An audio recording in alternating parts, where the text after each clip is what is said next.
Hi everybody, and welcome to another episode of On Air with Owen, where we have a first. For the first time, I'm not joined by one person, but I'm joined by two people on a topic that is a very exciting one, because today we are joined by Sophie Ambridge, who is the Client Strategy Director at Roots2Market, and also by Caleb Buscher, who is the Channel Account Manager at HubSpot.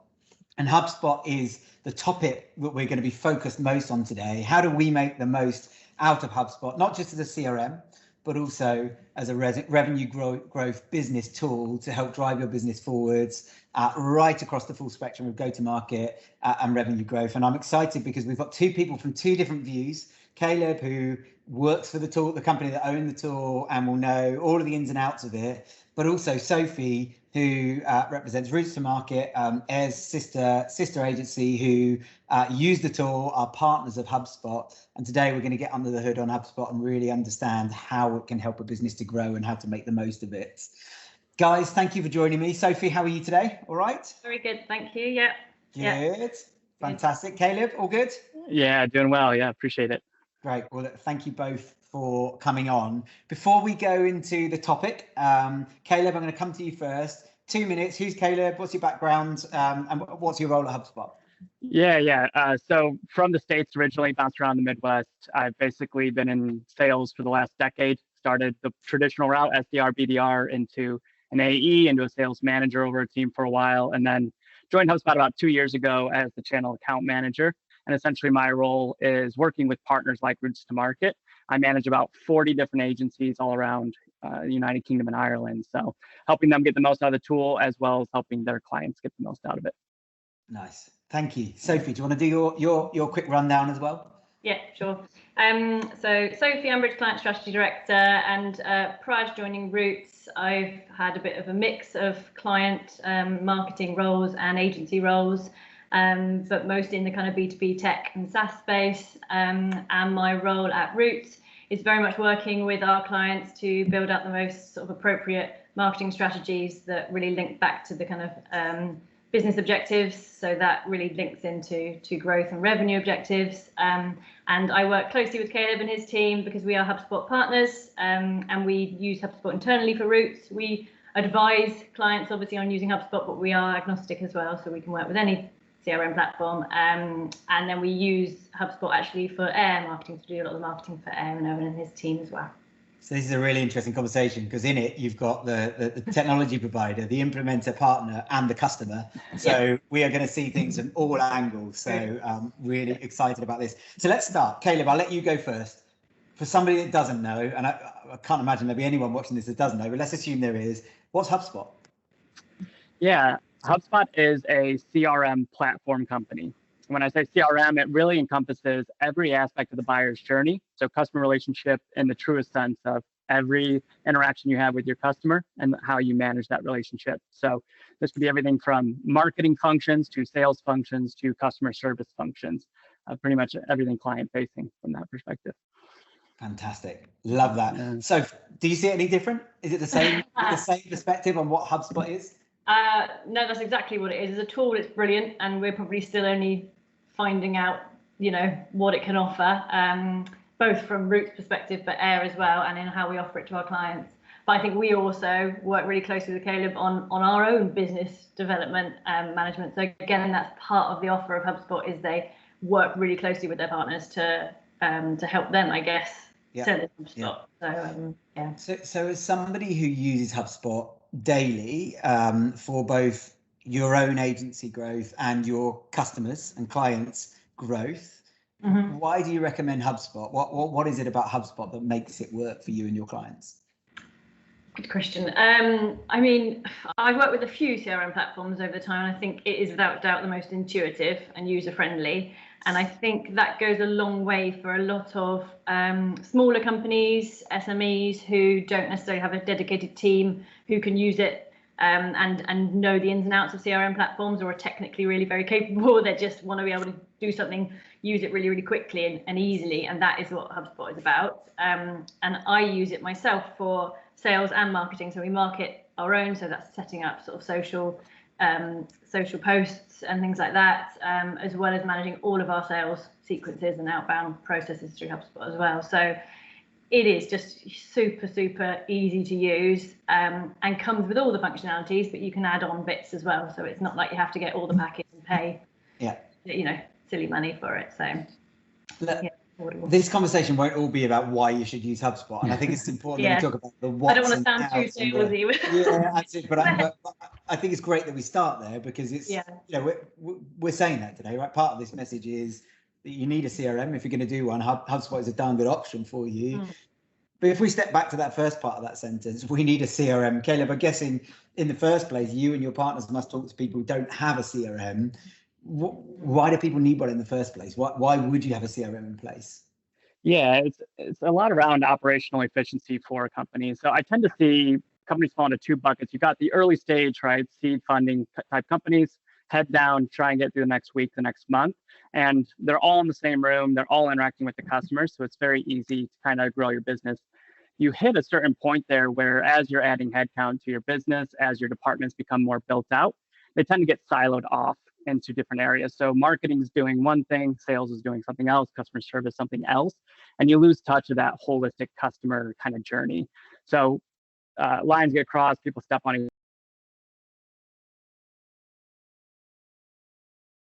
there. Where a CRM system can really aid a scaling business in that stage is bringing all that information to a centralized platform. So now you're getting synergies between your teams, you're getting alignment. So everyone knows, they open this marketing email, they're talking to sales, they have a customer support issue. We're all working from the same playbook. So it helps scale from that perspective of it. Yeah, nice. So can we just touch on that? So maybe I'll come to you on this. You talked about, I know they opened that email, I know they've done it. And I think one of the things that's amazed me is how much I know about somebody who's working with us before they start working with us, let alone after they start working with us. So maybe you can give some tangible examples around what we see, whether you use our examples or your examples or examples with other clients. I'd love to hear about the things that people don't realize that they can learn about their customers or their potential customers. Absolutely. Yeah. It's so useful, I just think, on a daily basis, from seeing who's engaged, opened your emails, read an email, interacted. But I'll give an example of so a new client that we won at Roots2Market not very long ago. They were in our CRM system from probably over a year ago, from perhaps downloading a piece of content from way back when. And we saw through HubSpot that obviously we sent out a newsletter earlier in the year, and we saw that they'd opened the newsletter, clicked through, read one of the case studies that was on it, gone through to the website. We saw that they would spend some time on the website, what they looked at. Then they went on and read something else, and then they sent an email in, and we were able to track all of that. And it meant having that initial conversation. Obviously, they were really warm because they'd done their homework and they were clearly interested. But it just meant that we could say, oh, we know you're interested in that. You read that particular case study. And it just, it's just incredible what you can see and learn from it, literally from a click of a button. So, yeah. Yeah. And do you know what? It's amazing, isn't it? Because we talk a lot about relevancy in sales, and, timing plus relevancy, isn't it? If you're there at the right time, being relevant, you increase your chances of engagement by however many fold. And I think that information makes you more relevant. It's as simple as that. It gives you a better chance of having the right conversation at the right time. What do people do without it then? Is it guesswork, Caleb, from your perspective? Is it just going in blind and hoping for the best? A little bit, yeah. That's actually kind of the journey that I've gone in my sales career, getting to HubSpot. I've gone through, as most sales professionals have, I'm sure, every CRM out there, Salesforce, Microsoft Dynamics, Pipedrive, all of them. And a lot of them turn into just kind of that homework thing, right? At the end of the day, your manager's telling you to go log your notes or something. It's the last thing any sales professional wants to do. So it does give you that insight. And I think through, in any capacity, but especially in sales, how are you more efficient and more effective? Efficiency coming from the golden selling hours, we get 8 hours a day or whatever to hit the phones. And then the effectiveness is, who do we work on? So Sophie's point of, if I've got 100 people I need to follow up with today, I want to start with the person that's looking at my pricing page or the one that's opening up marketing's emails. And now I can reach out to them with a much more pointed conversation. The old cold call, try and guess on your feet, gets a little bit easier for sales professionals nowadays because you have that insight. Yeah, love that. Yeah. Love that. And it's funny, isn't it? It's once you have something like this, very hard to imagine a world where you didn't have it. But before you have it, it's very hard to imagine having that information at your fingertips and what that can really do for you. And I think, I love that point about about relevancy and having it there right in front of you. So how much hard work is it to implement this? Because one of the alarm bells in my mind whenever you have new technology in a business is, it could take months, it's going to be hard work, there's a lot of training, there's a lot of behavior management with your sales team. Caleb, you've touched on it there, it becomes homework, entering data. What's been your experience of getting people to implement the tool? To me? Yeah, I think it's interesting because the challenges of people who haven't got a CRM that does it all, they are probably working in data silos using MailChimp or something like that to send out an email, then putting reports manually, sharing that with the company and making up a custom like a dashboard where they're having to pull all these different things in from all these different platforms. So I think that is taking the time and effort. So obviously if you're thinking, this is going to be a big risk or it's going to take time, it will be worth it in the long run.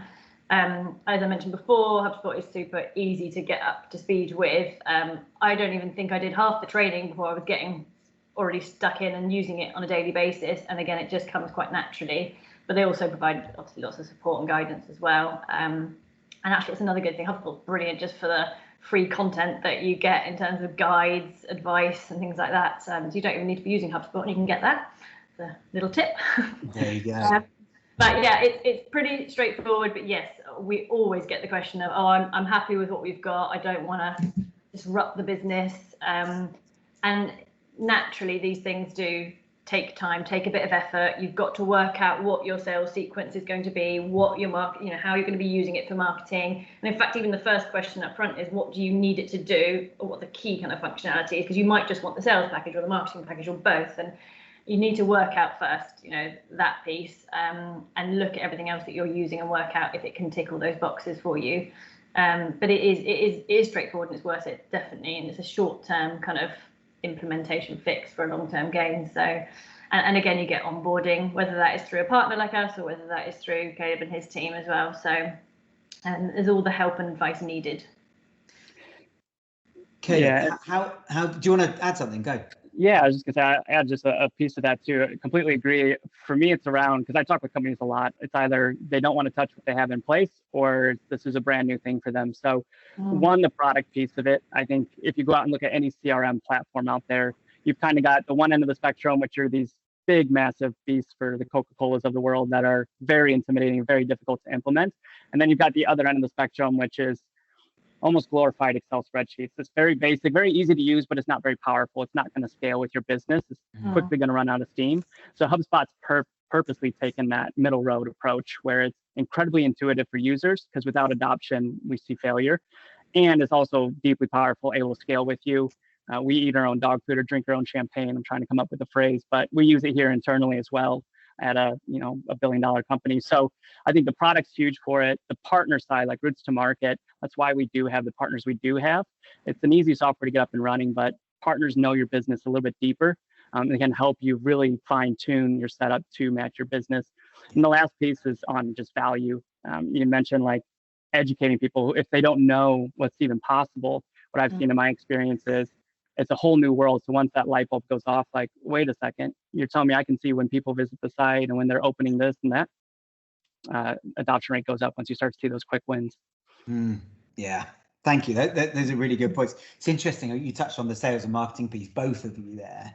And it's one of the things that I hear is that, if you think about the big CRMs, and you talked about them just then, Caleb, it seems to be the one that's got sales and marketing together nailed more so, without having to go and plug in a Marketo or whatever other marketing automation tool that you might need alongside a Salesforce, for example. Is that one of the for you, Caleb? Is that one of the buying points for HubSpot? Is that it's all in one place. You haven't got to go and get loads of add-ons, and it's treating sales and marketing as equals in the process. Yeah, absolutely. I think a phrase that I use a lot is, how do we solve the most business use cases with the least amount of technology? And the more technology stacks that you're throwing in there, putting it together with bubblegum and duct tape, whatever it might be, it starts to get a little messy and convoluted. So HubSpot's approach has very much been focused on this crafted, not cobbled together approach to the market. It's very easy to go out and through acquisition, grab a bunch of third-party companies that do email marketing or do social media management and kind of hodgepodge them together through integrations. we've just taken a different approach to it. I say we, the product engineers, are the smart ones who built it, but they've built it from the ground up as an all-in-one platform, so you don't have to worry about all that. Yeah. Okay. Brilliant. So, from your perspective, are there some quick wins? Because again, let's go back to the implementation piece. Sometimes it feels big, and you get the fear of, oh, it's going to take ages to implement this, and all these barriers, and all these people to train.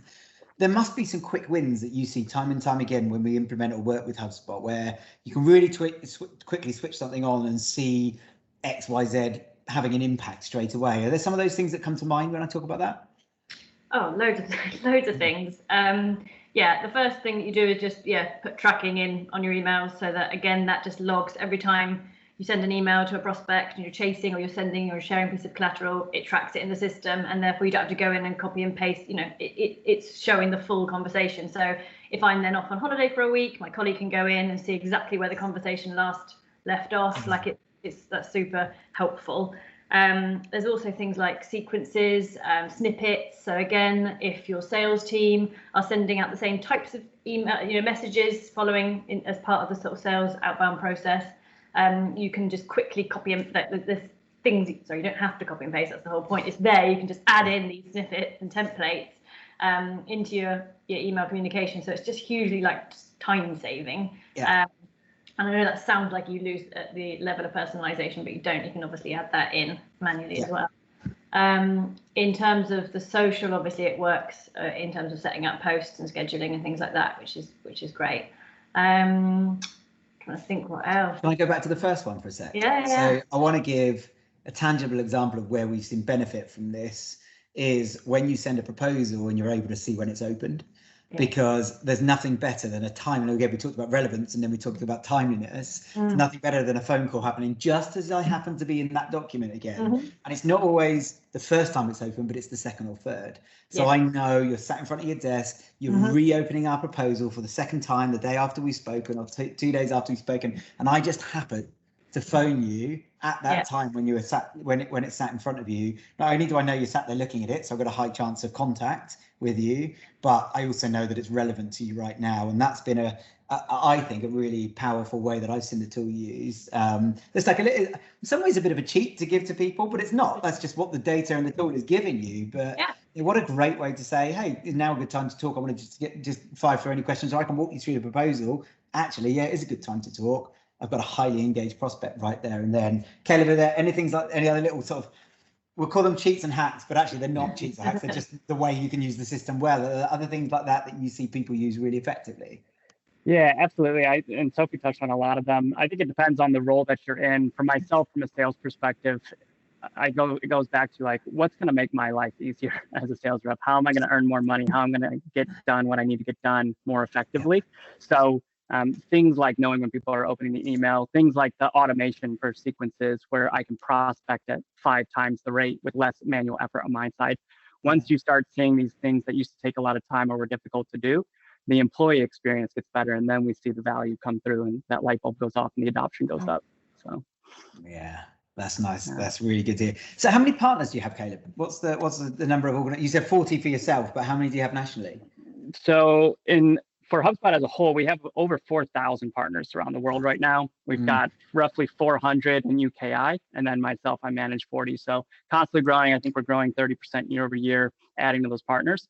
But we see a lot of companies who are kind of taking the focus of Roots2Market, who are saying it's more than about just generating leads. It's about revenue growth and driving revenue for the business.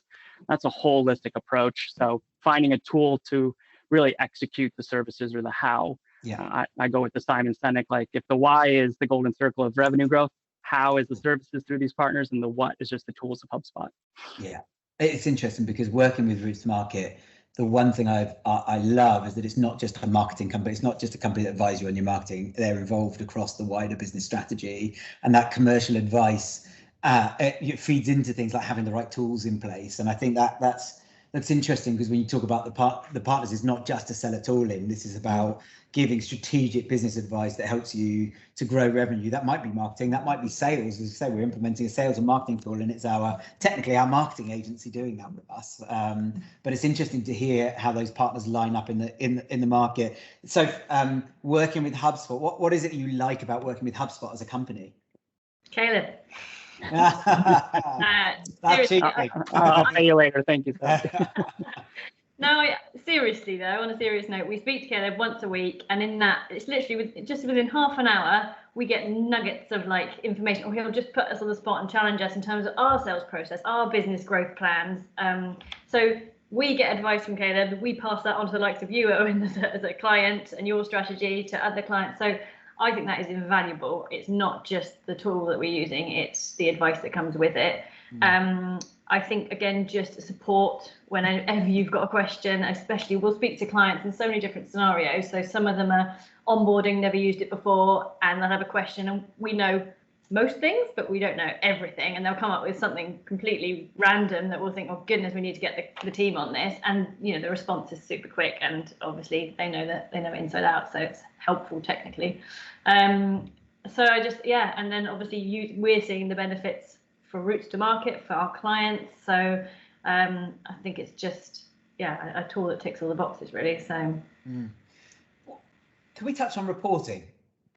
So we talk about the functional in day-to-day use for a sales rep or a marketing exec or whatever it is, where I can see this, I can set up that. That's great, right? If I'm sitting as a sales leader or a CRO or a founder and I want the high-level view stuff, what kind of reporting can I expect within HubSpot? What can I do with the reporting?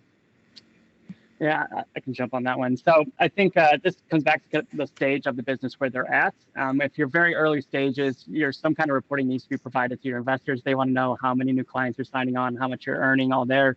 But as companies grow as well, you're able to take a step back, hopefully, and stop looking just at the day-to-day or the week-to-week, but now saying, what does 6 months from now? What does a year from now look like? And how can we forecast out as best as possible?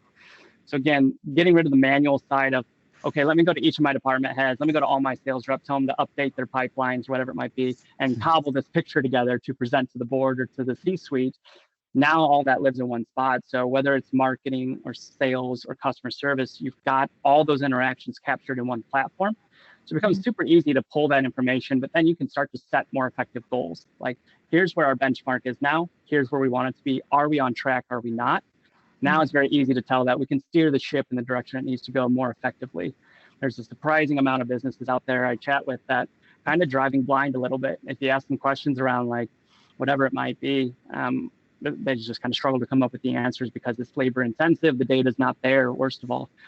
So gives them the tools to kind of answer a lot of those business questions and strategy questions.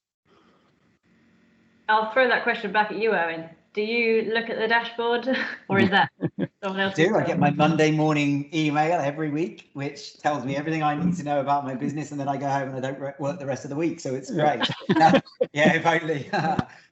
Yeah, no, it's fantastic. And I think the one thing I would say since we've implemented HubSpot is that from a founder's perspective, I learn about my own business.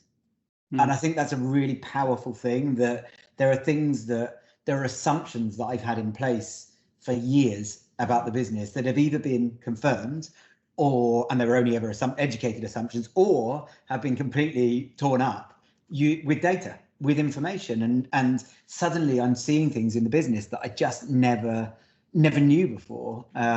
And I think, to your point, Sophie, we probably tracked it in a very manual, siloed way over here and over there. But how often did I go into that fancy Excel spreadsheet, or that one, or that one, or that one, or that one, and find it, tie it all together and get what I needed out of it? You know, I might annually find some time to sit down and actually look at it, or for somebody to do that. But now, as he said, it's in my inbox every single Monday. I see the numbers.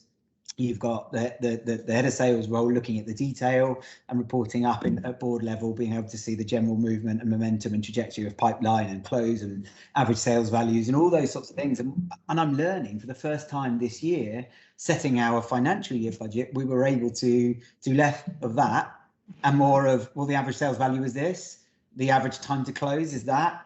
You know, the leads that come from that channel are more likely to close, and the leads that come from that channel are less likely, and this is how we drive more of those. And it just felt like so much more of a scientific process. And I think as a founder or an investor, as you've rightly said, Caleb, talk about being able to sleep at night. I mean, the predictability goes up, the certainty of something goes up, because not because anything's changing, but because you're looking at the right things to set your expectations. And I think that's been a really interesting learning for me. Definitely. And things like win-loss analysis as well, just being able to go in and see why deals have been won or lost, having, you know, reasons in there, and then starting to see trends, because we can all be like, oh, I think it's because we lose out to competitors, but you know, sometimes it is not what you think, and you're actually losing out for more, or you're not getting enough feedback, and that's prompting you to go back and ask for, you know, why you didn't win it that time, and you'll add that into HubSpot, so you've captured it. So, yeah, you don't know what you don't know, and I think, you know, once you start to see that data, it completely changes the way that you think. And I guess, like anything, it's only as good as the people using it, Caleb. And I guess that's something that I'd be really keen to emphasize, is that you've got to be in it, you've got to really want to do this, and you've got to invest the time in the training, though it's not hard to adopt at an individual level, but at the changing of habits at an individual contributor level. I'm guessing you've seen some failed rollouts because of that. Yeah, absolutely. It's from the top-down approach. Like, leadership has to be bought in with any kind of new process change for a business. It really can't pay lip service to it and say, this is what we're doing for the next quarter or for the next year. Really, that commitment from the leadership I see is a big driver of success with implementations or just using the tool.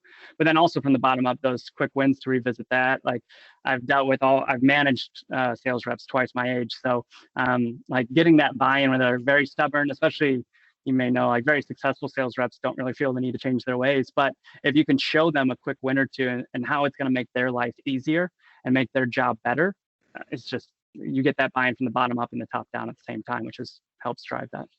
Yeah, absolutely. So from your perspective, implementation at individual contributor level, there must be some things that we can do to make sure that it's not just the top down saying, hey, we need this tool because we need this great reporting, but actually that you see people going, I'm going to use this because it benefits me. But I guess there's some things that you can do to sell that into individual contributors and make sure that they understand why they're going to benefit from the tool and not just the business. Yeah, I mean, we've done things like workshops before where we've just sort of, not just a demo of the tool, but showing things, live examples, a bit like the tracking. I think that always gets salespeople's attention because they just get so excited that they can see when people have engaged. So I think it's just giving real life examples like that and showing it live and just touching base with them regularly. So again, people will get all excited about a new shiny tool, or as you said, Caleb, they'll be like, oh God, I don't have to deal with this, I'll just carry on doing what I'm doing. So it's just regularly touching base with them. Sometimes we do that as groups, sometimes we do one-on-one to make sure people are really getting the most of it. So yeah, there's lots of different ways we can do it depending on how it's being used, what teams are using it. But yeah, you've absolutely got to get buy-in from every angle really. And also don't expect, I mean, like I keep saying, it's really easy to implement and it's easy to use, but don't expect it to be, oh right, in a couple of months everyone's using it, everything's fine. It's never as easy as that, is it? So it's making sure that your teams are accountable, that your heads of sales and departments are following through, and that I guess you're feeding that back to HubSpot and asking for the help when you need it as well. Yeah. Caleb, within HubSpot, what's the future? So what are the functionalities that you're excited about coming up? What are the things that are features that we don't know about now, or that you can talk about that you're excited about? Yeah, I would say the biggest one that I'm excited about, we just launched the Operations Hub. It's our most recent hub launch that just happened a couple weeks ago. And it's really kind of, all the hubs so far have been client-facing, marketing, sales, service, and then you have this operations buyer persona in the background who's making these systems all work together. And there are tools out there, obviously, that HubSpot doesn't build, right? Like internal communications like Slack or accounting software, things like that. So it's been kind of a mess for the operations people in the back who want to use multiple systems like that to plug into HubSpot. With the launch of this Operations Hub, which I'm pumped about, is we've just done what we've always done. We've built that tool from the inside out. So using data sync, now you can have that information you want from those point solution tools brought into HubSpot. So just adds more color to the painting for everyone involved in it and helps make their life easier. So very excited for that part. Yeah, there's nothing worse than getting your sales lead wanting a great tool and then everybody else in the business going, oh no, it doesn't do this. It doesn't do exactly. And so obviously HubSpot is a part of the mix at Roots2Market, and you know, that's something that you advise around and implement and train people on and help people to actually execute with. What else does Roots2Market do? What else? Tell people what else you can help with so that people get a sense of the broader offering at Roots. A bit of everything really in terms of marketing and sales. So usually we start off at the very top in terms of strategy, and that's where a lot of the HubSpot conversations come in actually around, do you have a CRM? If not, what have you considered, etc., and what can you get from it? And then just looking ahead, what are your business plans and goals? How do sales and marketing objectives align? And then what marketing campaigns or strategic sort of plans do you need to deliver to link back to that? So basically working backwards, how many leads, how many deals do you need or revenue you need to close that year? How many deals do you need to close that? How many opportunities do you need? How many leads do you need? And is it about quantity, or quality? Obviously it needs to be a mix of both, but it just depends on that flow. So we look at things from a strategic point of view, which is what I'm passionate about, hence my job title. And then it's in terms of sort of delivering against that as well. So we work with clients from everything from managing social media campaigns and social profiles, through to sort of paid campaigns, whether that's display advertising or LinkedIn or Facebook campaigns to generate marketing qualified leads, branding, websites, basically anything that falls under the marketing sphere we can support with. But I think for us it's always linking back to what are the numbers, what are the metrics, what's the success, how are we measuring it, because it's just otherwise we're not that we're not interested to help, but we want to help and want to show our value back to performance really. So I guess back to revenue. It's really interesting to hear how much you two have talked about companies that don't have CRMs, and my brain keeps going back to that. The big don't. They are still running £1 million businesses in Excel spreadsheets and bits of paper, and it's fascinating to think that people are still doing that and are missing a great opportunity. It's not about failing; it's about missing a great opportunity to move forwards faster. And that word I keep writing down is about efficiency. Caleb, you don't have to write the same email 100 times. You can copy and paste it across or snippet it across, and off you go. And how much time do you save in a year doing that? And how many more people can you be selling to as a result of that? And back to the learnings around data. Sophie, I'm guessing we can learn from email campaigns. What works, what doesn't, A/B tests. Time of day of week, some really basic things, but the ones that can make a really big difference. Yeah, which people would argue you could do in something separate like a MailChimp or whatever, but which you can, of course. But when it's linked through to everything else that's going on, you can then see the benefit of that one email and how that might have been sent 6 to 12 months ago, but how that has then led to new business opportunity, for example. So final question before we kind of wrap up. Who's the champion for this? So who is it that usually comes along and says, we need HubSpot? Ooh, from my position, it's usually the owner of a smaller company, perhaps, knowing that they're not getting the results or the visibility or the reporting that they need. And I always link it back to, well, you need a CRM, or your CRM is doing what you need, or it's sales and marketing. And I'm in a strategy session and I'm hearing sales are doing this and marketing are doing this, and I'm thinking, I can tell you what the solution to that is. So it does vary depending on the size of the company, but they are typically the people for me. Caleb, would you add to that, or is that the same view for you? Yeah, no, spot on, absolutely. If it's a smaller company, the CEO is typically wearing most of their hats as well, or the sales manager, marketing manager. So they're involved as companies mature and grow. It used to be just marketing when HubSpot was a marketing tool that came out, in 2006.